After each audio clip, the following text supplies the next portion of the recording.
잔치집에 포도주가 떨어졌다. 이건 이스라엘에서는 큰 일입니다. 우리 한국 잔치에서 식혜가 동인한 그런 비슷한 상황이겠죠. 그들로서는 도저히 문제를 해결할 길이 없었습니다. 그래서 예수님께 문제를 갖고 왔죠. 예수님, 포도주가 부족합니다. 그럴 때 예수님이 내리신 지시는 결례 쓰는 그 돌 항아리에 물을 가득 채우라.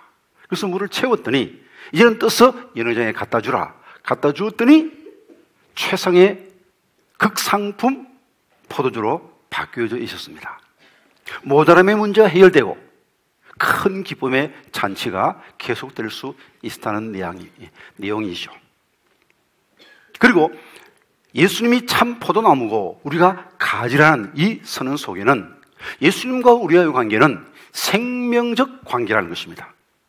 가지가 원줄기에서 떨어지면 죽는 겁니다. 붙어 있어야 살 수 있는 겁니다. 그리고 예수님과 우리와의 관계는 하나의 관계다. 예수 따로 나 따로가 아니고 마치 부부가 둘이지만 하나인 것처럼 예수님과 우리는 포도나무와 가지처럼 하나의 생명이다 하는 것을 우리에게 가르쳐주고 있습니다.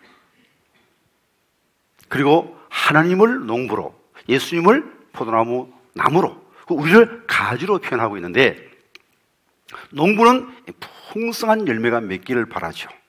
근데 만약 풍성한 열매를 맺지 못하면 농부가 나름대로 대책을 세웁니다. 포도농굴이 땅에 떨어져서 그것을 일으켜 세우고, 그리고 잎만 무성하고, 그리고 잔가지가 너무 많이 있으면 그 가지를 쳐주죠. 전지한다 그래요. 전지해서 열매가 풍성하도록 이렇게 역사하는 것입니다.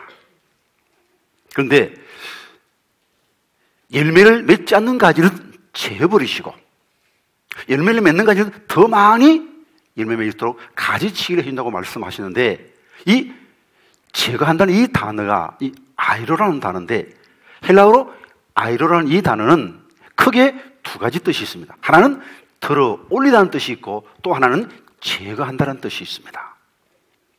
자, 포도나무가 밑에 쓰러져 있습니다. 한번 사진 한번 볼까요? 그럼 이제 저를 일으켜 세워진 것이죠. 이렇게 세우면 이렇게 지주를 만들어서 나무를 세워놓으면 많은 열매를 맺는데, 만약 어떤 가지가 땅과 너무 밀착되어 있어서 들어 올릴 때 그냥 끊어지는 수가 있습니다. 그렇게 되면 이것은 제거되는 것이죠. 들어 올려서 살아남으면 풍성한 열매 있는 가지가 되고, 들어 올릴 때 그만 끊어져 버리게 되면 제거되는 겁니다. 하나님의 말씀을 듣고 회개하면 풍성한 열매 있는 가지가 될 수 있고, 말씀을 듣고도 회개하지 않으면 제거될 수밖에 없다는 그런 말씀이죠. 자, 아까 사진 보셨듯이 풍성한 열매 맺는 포도나무. 포도나무가 가지가지마다 탐스러운 포도송이가 주렁주렁 달려 있으면 농부도 기쁘고 나무 대신 예수님도 기쁘고 가지된 우리도 행복한 것이죠. 그래서 예수님의 기쁨이 우리 기쁨이 되고 하나님의 기쁨이 우리 기쁨이 되어서 모두가 다 행복한 풍족한 삶, 그것이 하나님이 계획하신 삶입니다. 하나님이 우리에게 주시고자 하는 삶입니다. 여러분도 이런 삶을 사시기를 원하십니까? 모자람의 인생, 그게 만족할 수 없죠. 부족한 사랑, 부족한 건강, 부족한 물질, 그게 만족하며 살 수 없습니다. 풍성한 삶을 소원하고 그것을 추구해야 될 텐데, 그럼 어떻게 하면 우리가 풍성한 삶, 모자라면서 해방된 열매가 가득한 삶을 살 수 있겠습니까? 비결은 딱 하나입니다. 예수 안에 붙어 있으면 됩니다. 예수 안에 거하면 모든 문제가 다 해결된다는 것입니다. 부족함이 생겼을 때 예수께 문제를 가지고 가고 예수님 말씀할 때 그 말씀대로만 순종하면 예수님이 우리 원하는 대로 다 해결해 주시겠다는 것입니다. 자, 그러면 예수 안에 있다, 예수 안에 거한다, 이 말이 무슨 뜻이겠습니까? 실질적으로 이 뜻이 무엇인가를 알기 위해서는 5절과 7절 한번 비교해 볼 필요가 있습니다. 자, 15장 5절 한번 같이 읽어봅니다. 나는 포도나무요 너희는 가지라. 그가 내 안에 내가 그 안에 거하면 사람이 열매를 많이 맺나니 나를 떠나서는 너희가 아무것도 할 수 없음이라. 자, 7절 한번 읽어봅니다. 너희가 내 안에 거하고 내 말이 너희 안에 거하면 무엇이든지 원하는 대로 구하라. 그래하면 이루리라. 자, 5절에서 내가 너희 안에, 너희가 내 안에 그렇게 했는데 7절에서는 너희가 내 안에, 내 말이 너희 안에. 내가라는 뜻이 내 말로 바뀝니다. 그러니까 예수님과 예수님의 말씀이 같다는 겁니다. 그러므로 우리가 예수 안에 거한다는 이 말은 예수님의 말씀 안에 거한다는 것입니다. 예수님의 말씀이 내 속에 들어가 있으면 바로 우리가 예수 안에 있게 되고 예수를 모시고 사는 것과 같다는 말씀이죠. 그런데 4절을 보니까 내 안에 거하라. 나도 너희 안에 거하리라. 주도권이 우리에게 있는 것처럼 그렇게 표현되어 있습니다. 정말 그럴까요? 예수님과 우리의 관계에서 우리가 주도권을 갖고 있는 겁니까? 그럴 리는 없죠. 그럼 이 말의 뜻은 무엇이겠습니까? 이 말의 뜻을 알기 위해서는 결혼식 때 이 말씀이 주어진 것입니다. 예수님과 우리와의 관계를 남편과 아내의 관계에서 해석해 보는 겁니다. 자, 남녀가 더 깊은 사랑에 들어가려면 처음에 남자가 프로포즈 합니다. 제시합니다. 그때 여자가 그 뜻을 받아들여야 됩니다. 만약 남성이 프로포즈 하는데 여성이 그 프로포즈를 받아들이지 않게 되면 사랑은 거기서 끝나고 마는 것이죠. 바로 그겁니다. 이미 말씀은 주어졌고 말씀은 기록되어서 우리에게 주어져 있습니다. 이제는 우리가 이 말씀을 읽고 우리가 이 말씀을 받아들일 때 주님과 우리의 관계가 더 깊어질 수 있다는 것이죠. 그런데 만약 우리가 성경을 읽지 않게 되면 관계는 거기서 끝나고 마는 것입니다. 자, 성경을 읽게 되면 예수님의 뜻을 우리가 알 수 있는데 그 예수님의 뜻이 내 뜻과 다릅니다. 그러면 예수님의 말씀을 읽지 않습니다. 왜? 읽으면 마음이 불편하니까. 그렇게 되면 관계는 끝나는 겁니다. 그러면 예수님, 내 뜻과 다른 예수님의 뜻을 내가 받아들이면 내 뜻을 바꾸어야 합니다. 내 뜻을 버리고 예수님의 뜻을 내가 받아들이게 될 때 이것을 다른 말로 복종이다 혹은 순종이다 표현할 수 있는 것이죠. 이제 말씀을 읽을 때 우리가 남편과 아내의 관계에서 사랑의 관계에서 이 말씀을 해석하고 읽어야 합니다.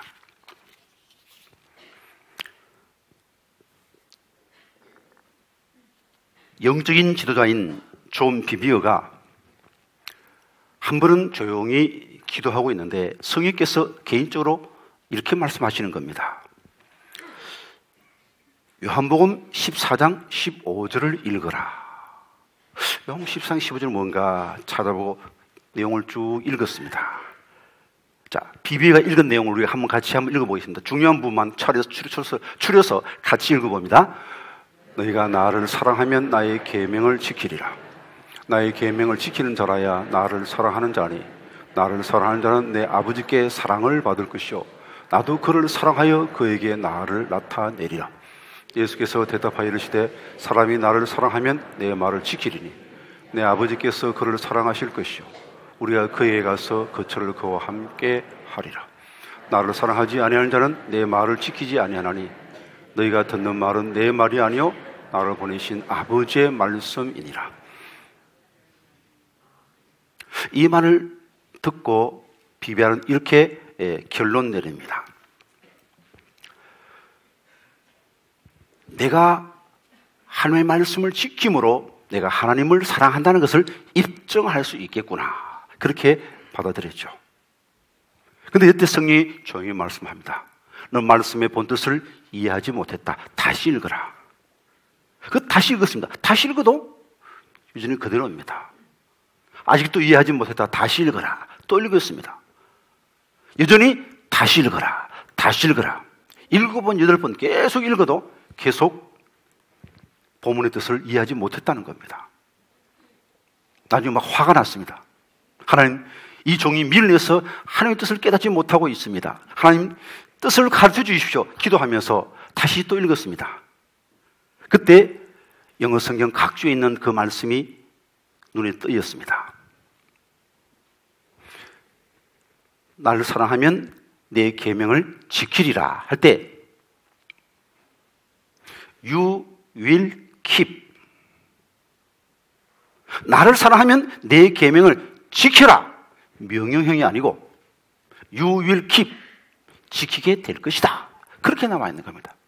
그 순간 이 뜻이 무엇인가를 깨닫게 되었습니다. 율법적 관계가 아닙니다. 사랑을 입증할 관계, 그런 관계에 있는 게 아닙니다. 이걸 실천함으로 내가 주님을 사랑함을 입증해야 되는 그런 관계가 아니고 주님과의 사랑의 관계에 빠지니까 즐거운 마음으로 지키게 되더라 하는 것이죠.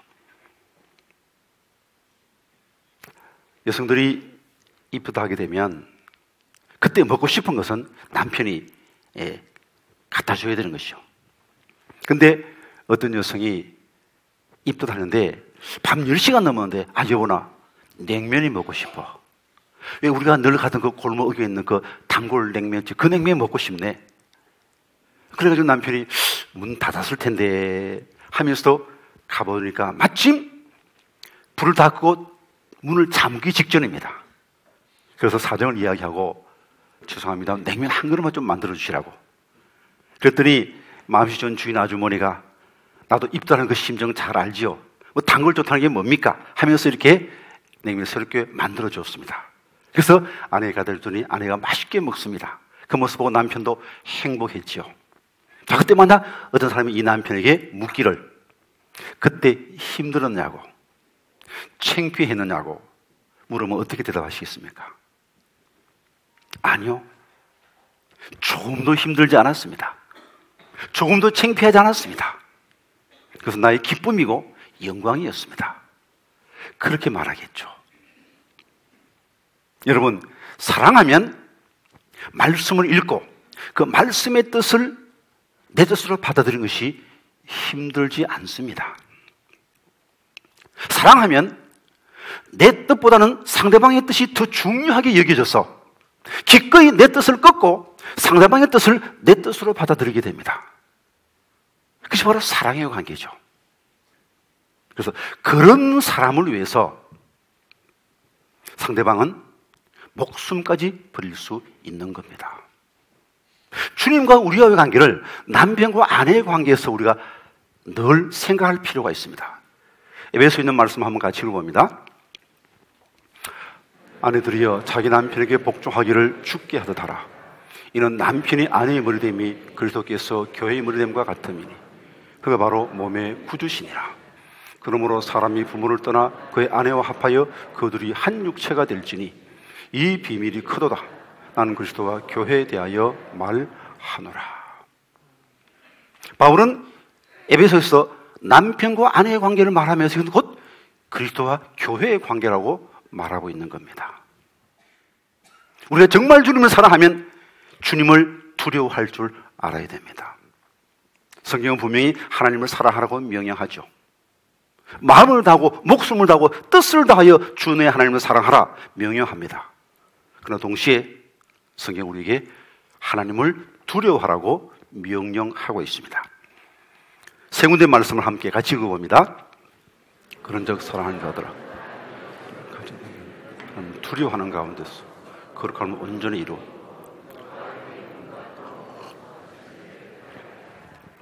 그러므로 나의 사랑하는 자들아 내가 나 있을 때뿐 아니라 지금 나 없을 때도 항상 복종하여 두렵고 떨림으로 너희 구원을 이루라.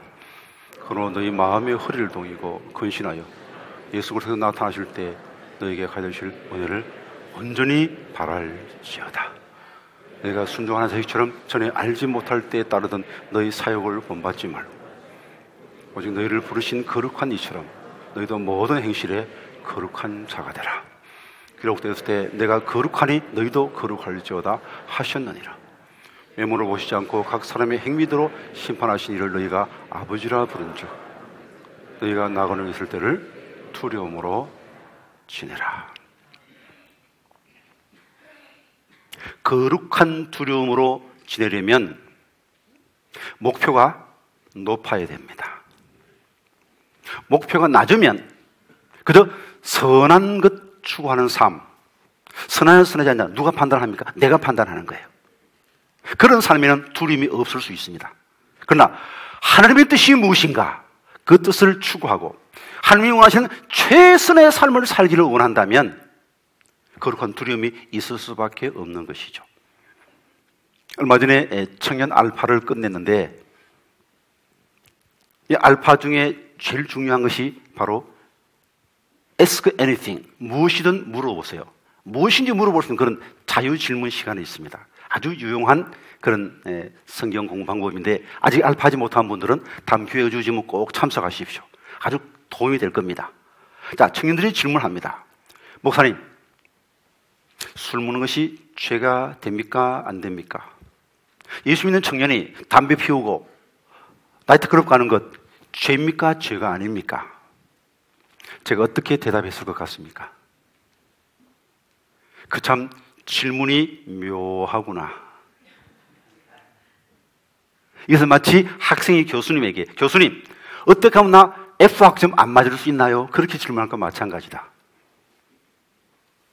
지혜로운 학생은 교수님, 제가 어떻게 해야 A 학점을 받을 수 있을까요? 그렇게 물어야 되지 않겠습니까? 만약 어떤 남편이 오늘 몇 시까지는 집에 들어가야 아내가 화를 내지 않을까? 그렇게 생각한다 그러면 정말 아내를 사랑하는 건 맞을까요? 뭐 최소한 이 정도 되지 않겠습니까? 오늘 퇴근할 때 무슨 선물을 사가면 아내가 기뻐할까? 이 정도는 돼야지. 어떻게 하면 하나님이 화내지 않을까? 어떻게 하면 죄를 범하지 않는 삶을 살까? 그 정도에 머물면 안 됩니다. 어떻게 하면 하나님을 더 기쁘시게 하고 더 많은 열매를 맺을 수 있을까? 그 관심이 우리에게 있어야 됩니다. 그런 삶을 살면 그 중심이 너무너무 아름다워서 하나님이 모든 복을 아낌없이 부어주시는 겁니다. 우리가 힘쓸 것은 열매 맺는 게 아닙니다.